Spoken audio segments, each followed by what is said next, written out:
So one of the big stories going through this 2019 Formula 1 season is going to be Robert Kubica.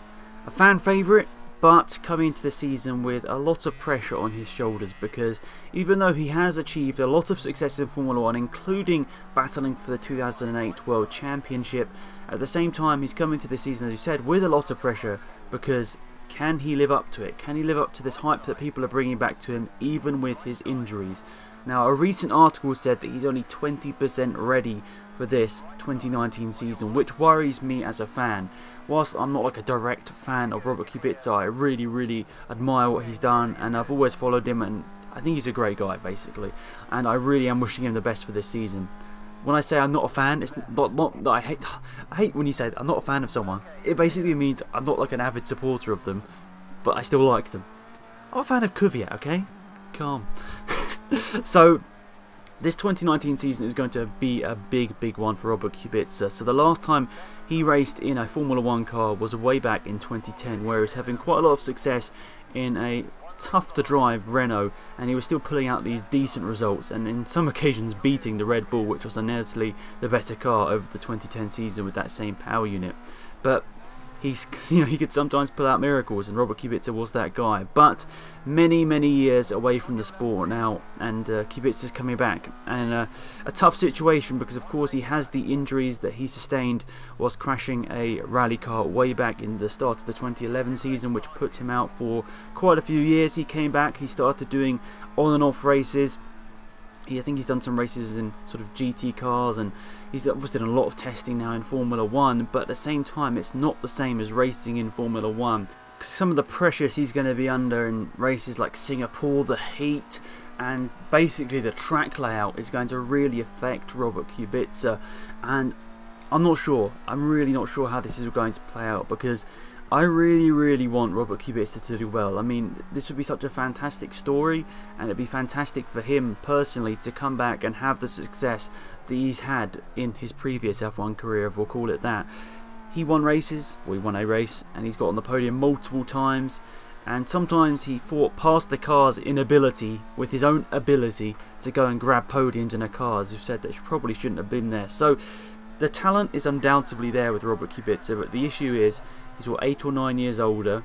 He's got an issue with his arm on the hand, and he's up against the F2 champion, and he's in a car that's most likely going to be at the back of the grid. This is such a tough sort of jump into the deep end for Robert Kubica, because I think the majority of the F1 grid wants Robert Kubica to do well, but the likelihood of that happening in the 2019 season is unfortunately quite remarkably low, because as we've stated in a previous video, that Williams car looks pretty bad, and that's really sad as a fan of Williams, as a fan of Formula 1, and as someone that wants Robert Kubica to do really well in this upcoming season. So I am slightly worried about what's going to happen with Robert Kubica this year. Is he going to be able to fulfill a whole season? Because I don't want to like throw any doubt on it, because I know that we all know he's good enough to be in Formula 1, but is his inability with one of his arms, is that going to cause him to struggle on certain tracks? The aforementioned Singapore being one of them, possibly, as that's such a tight and twisty track with so many laps, nearly 2 hours, if not 2 hours in duration. How's he going to cope with that? How's the Williams car going to cope with that? We don't know at this stage, and it's worrying as a Formula 1 fan. You don't want anything bad to happen to Robert, especially after all of he's gone through already, so you don't want any more turmoil. I'm not saying like he's going to do anything stupid, but I just don't know whether he's going to have the strength, maybe is the right word. I'm not really sure. Is he going to have the physical attributes to go into some of these Grand Prix and perform at his best? And the fact that, as I said already, he's come out and said that he's not prepared really for the Australian Grand Prix in just a few weeks' time, it's kind of worrying as a fan. I'm not sure that's down to the car just not being good enough, not being ready, or whether he just isn't mentally prepared about how he's going to go into this first race. I'm not sure, because it's tough, because Robert Kubica, as we've said already, undoubtedly an incredible driver, but is the circumstance of having an F2 champion next to you, having the sort of disability in one of your hands, or arms really, alongside having a car that's inevitably going to be at the back of the grid. I mean, how do you set realistic sort of objectives for the season ahead? It's going to be very tough for Robert Kubica, but I want to hear your opinions on this one. Is Robert Kubica ready to race in Formula 1, or was he ever going to be ready to come back to Formula 1? Or is the best medicine for Kubica coming back to get into a Formula 1 car and race? I think the fantastic thing about Robert Kubica, his attitude is absolutely fantastic.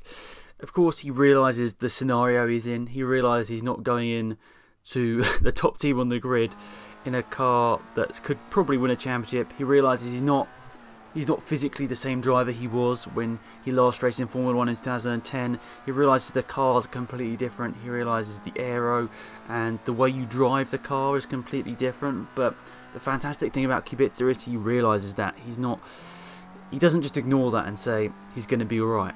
He realises this is going to be a challenge, and I'm excited to see how he goes through this and hopefully does well, because while we're all seeing the Williams as the worst car on the grid right now, there's nothing saying that it could get to Australia and actually be a decent car. I mean, stranger things have happened in Formula 1. Brawn GP rocked up to the 2009 season opener and won the race. In fact, they won the majority of the first half of the season, Brawn. So, okay, stranger things could have happened, but unfortunately it's probably not going to be the same scenario this year with Robert Kubica in Formula 1 with Williams. But what do you think? Is Robert Kubica going to be ready for this season? Is he going to be able to deal with the battles out on track? I mean, what's going to happen when he's in an intense wheel-to-wheel battle, most likely with his teammate, you'd say, if the team is at the back of the grid? What's going to happen?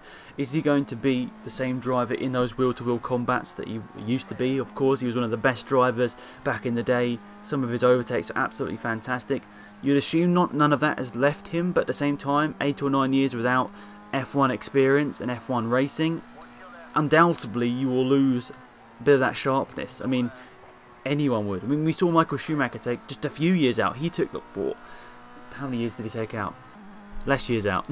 He took like half the time out, like 4 or 5 years.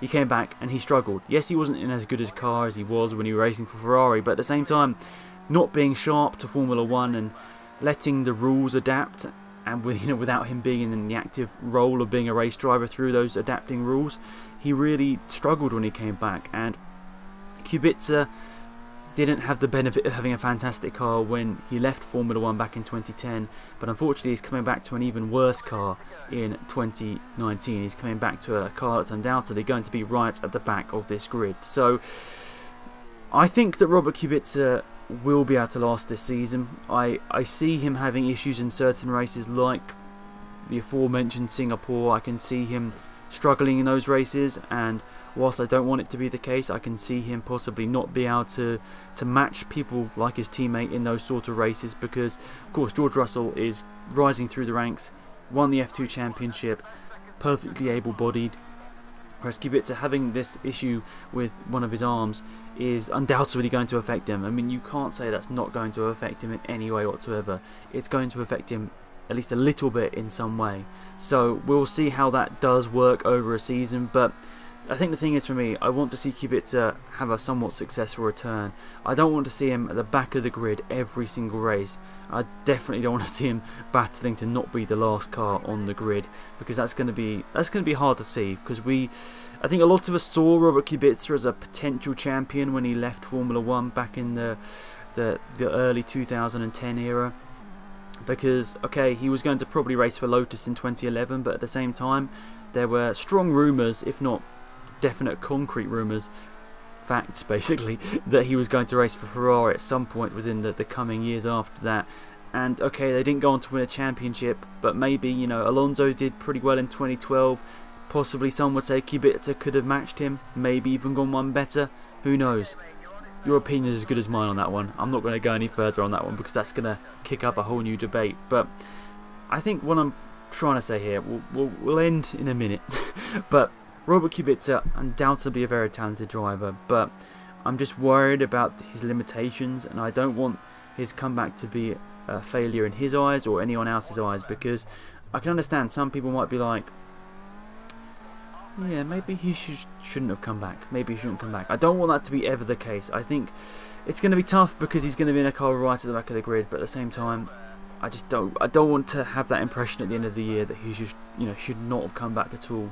That'd be very hard as just a fan of Formula 1 to see this incredible story sort of be in process, and then at the end of the year it sort of all peter out and he'd be like, That didn't really work out, did it?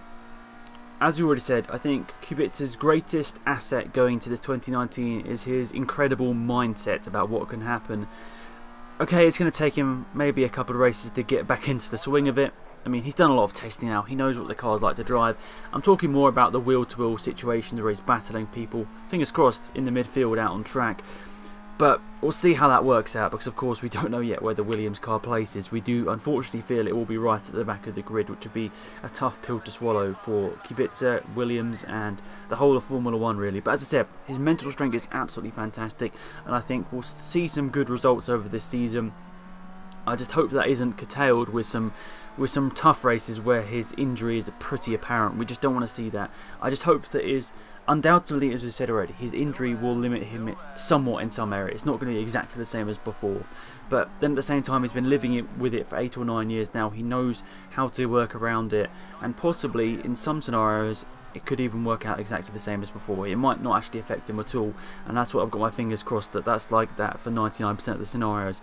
I just hope that the 1% of scenarios where it does affect him isn't too drastic, and I hope that nothing happens because of it. I'm not insinuating he's kind of like a crash or anything, but maybe even a simple thing about, you know, twisting his arms to the pit box or whatever, because that's a really tight little twisty part, isn't it, to get yourself into your grid slot. I don't know whether, you know, loses a couple of seconds there, that could be a lost point. I don't know whether things like that are going to really affect him. We will see.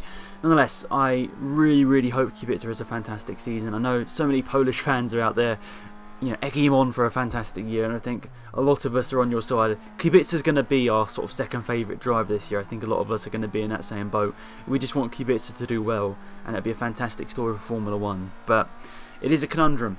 Hopefully it just doesn't affect him too much, because undoubtedly, as I said already, it might affect him. I really hope it doesn't affect him enough to see him kicked out of Formula 1 at the end of the year. That would be a really big shame. So thank you for watching, guys. Hopefully you enjoyed this video. Thank you for watching as always. Hopefully you enjoyed it, and yeah, be sure to subscribe if you're not already. Thanks, and I'm out of here. Goodbye.